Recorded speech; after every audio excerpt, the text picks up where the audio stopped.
Picture two people. One earns $52,000 a year. She puts $200 into savings every single month without fail. She sleeps fine. She has options. The other earns $300,000 a year. He cannot cover a surprise car repair without putting it on a credit card. He is 3 paychecks from a real problem. Same country, same economy, completely different outcomes. And here is the part that nobody wants to say out loud. The difference has almost nothing to do with money. It has to do with something that happens inside your brain. Specifically, what financial stress does to the part of your brain that makes decisions.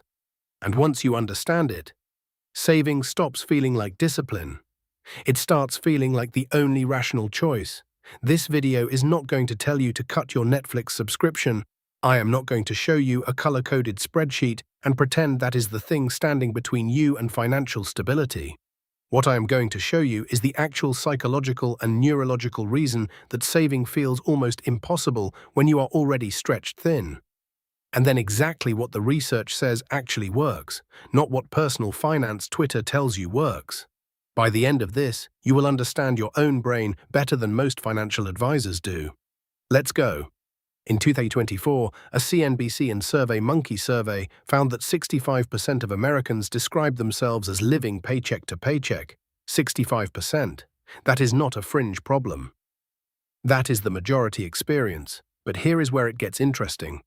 When the Bank of America Institute looked more closely at the data, using a stricter definition, households where necessity spending consumes over 95% out of income, that number drops to about 24%. So which number is true? Both of them, and the gap between those two numbers tells us something important. For a lot of people, maybe most of the people watching this, the problem is not that there is literally no money left. The problem is that the money disappears before it ever gets a chance to become savings. That is a psychology problem, not a math problem. And the way we talk about it, that framing matters enormously. In 2013, Harvard economist Sendhil Mullainathan and Princeton psychologist Eldar Shafir published a book called Scarcity. And in it, they described one of the most important studies in the history of personal finance. One that almost nobody in the money world talks about. They went to a shopping mall in New Jersey. They found a group of people, some financially comfortable, some struggling. And they gave both groups a hypothetical. A car repair bill. One group was told the bill was $300, the other was told it was $3,000. Then everyone took a cognitive test, a standard measure of fluid intelligence. Here is what they found. For the comfortable group, the bill amount didn't matter. They performed the same either way. For the financially stressed group, when the bill was $300, they did fine. But when it jumped to $3,000, a number that felt real and threatening to them, their cognitive performance dropped by roughly 13 IQ points. Let that land, the equivalent of losing an entire night of sleep, not from being tired, from being worried. The researchers called this the bandwidth tax. When your brain is preoccupied with financial scarcity, running the math, dreading the bills, figuring out what gets paid and what doesn't, it is consuming the same mental resources you need to think clearly, plan ahead, and make good decisions. You are not bad at managing money. Your brain is running a background program that is quietly eating your cognitive RAM. And here is the open loop I want you to hold on to. If stress literally reduces your ability to think, what does that mean for your ability to build a savings habit in the first place? We will come back to that. I need to stop here for a second. Because at some point in your life, someone told you that saving is about discipline. Cut the lattes. Stop eating out. Just try harder. And I want to be very clear about what the science says about that advice. It is not wrong exactly. It is just dangerously incomplete. And for millions of people, it is also cruel. Here is why. Mullainathan and Shafir named something called tunneling. When you are in scarcity, when every week is a financial math problem, your brain does something automatic. It locks onto the immediate threat. The overdue bill, the empty account, the thing that needs to be handled right now. And while it is doing that, everything else gets pushed out of the frame. The long-term plan, the retirement account, The $50 you could put aside this week. All of it. Gone. Not because you are lazy or irresponsible, because your brain is in crisis mode. Now. Here is the cruelty of it. That tunneling behavior, the same one that is keeping you alive in the short term, is the exact thing that prevents you from making the decisions that would get you out of the short term. You borrow from next month to survive this month. Next month gets harder. You borrow from the month after that. The tunnel gets smaller. The stress gets louder. The bandwidth tax gets bigger. It is not a lack of character. It is a trap with a feedback loop, and chronic financial stress does not just affect your thinking in the moment. Research published in the Proceedings of the National Academy of Sciences found that elevated cortisol, the stress hormone your body releases during financial anxiety, directly changes the way you assess financial risk. The very organ you need to solve the problem is being damaged by the problem. So we have got a trap, a loop, a cognitive deficit that makes the obvious solutions harder to reach. And you might be thinking, okay, but if I could just get ahead a little, save something, build some cushion, wouldn't that break the loop? Yes. That is exactly right. The question is, how do you save your first dollar when your brain is working against you? That answer is coming. But first, let me show you something that might make you angry. According to multiple financial surveys, approximately 40% of Americans earning over $300,000 a year report living paycheck to paycheck, not 40% of people making $30,000. 40% of people making $300,000, and that number is higher than for many middle-income brackets. Let that fully sink in. This is not an income problem. If income alone fixed the paycheck-to-paycheck cycle, no one earning $250,000 a year would be in it. What is happening here is called lifestyle inflation. Or more specifically, lifestyle creep.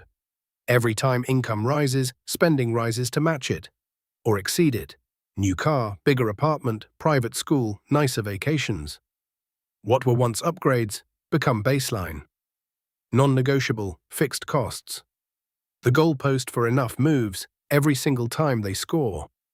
And here is the psychological mechanism behind it. Behavioral economists call it hedonic adaptation. When something good happens to us, a raise, a new thing, a nicer circumstance, we adapt to it faster than we expect to. It stops feeling special, and we start looking for the next thing. So the high earner living paycheck to paycheck is not stupid. They are just running the same software on a more expensive machine. The bug is not in the bank account, the bug is in the operating system. Here is the number that still gets me every time. According to the Federal Reserve's most recent household survey, 37% of American adults cannot cover a $400 emergency expense without borrowing or selling something. Not $4,000, not $40,000, $400. That is the gap we are talking about. So here is where we close the loop. If the problem is that your brain cannot prioritize the future when the present is on fire, and if willpower is a limited, depletable resource, then the solution cannot require infinite willpower. It has to be a structural one. And this is exactly what Richard Thaler proved. He won the Nobel Prize in Economics in 2017, partly for demonstrating that the most powerful savings tool in the world is not discipline. It is a default. His Save More Tomorrow program, later adopted by massive employers, worked on one simple principle: change the default from opt-in to save to opt-out of saving. Participation rates jumped dramatically. Not because people became more disciplined, because the inertia that was working against them started working for them. Now, you do not need an employer program to use this insight. The equivalent for you is this. On payday, before you pay a single bill, you move a fixed amount into savings first. You treat it like a bill you owe yourself. This is called pay yourself first. And the research behind it is solid. Start at 1% if you have to. Start at $20. The amount matters less than the habit. Second, and this is underrated, give the money a name, not savings. Car repair fund, emergency cushion, December expenses. Research on mental accounting by Thaler shows that labeled money, money with a story attached to it, is significantly harder to spend impulsively. Your brain treats it as already committed, already gone toward the goal. This is what sinking funds are. And they work not because they are a clever spreadsheet trick, but because they hijack your own psychology in the direction of future you. Remember the tunnel? The loop where stress creates bad decisions which create more stress? It runs the other direction too. Mullainathan and Shafir identified something they called slack, a buffer, even a small one, $100, $200, an amount you do not touch. That slack does not just pay for emergencies. It physically reduces the bandwidth tax.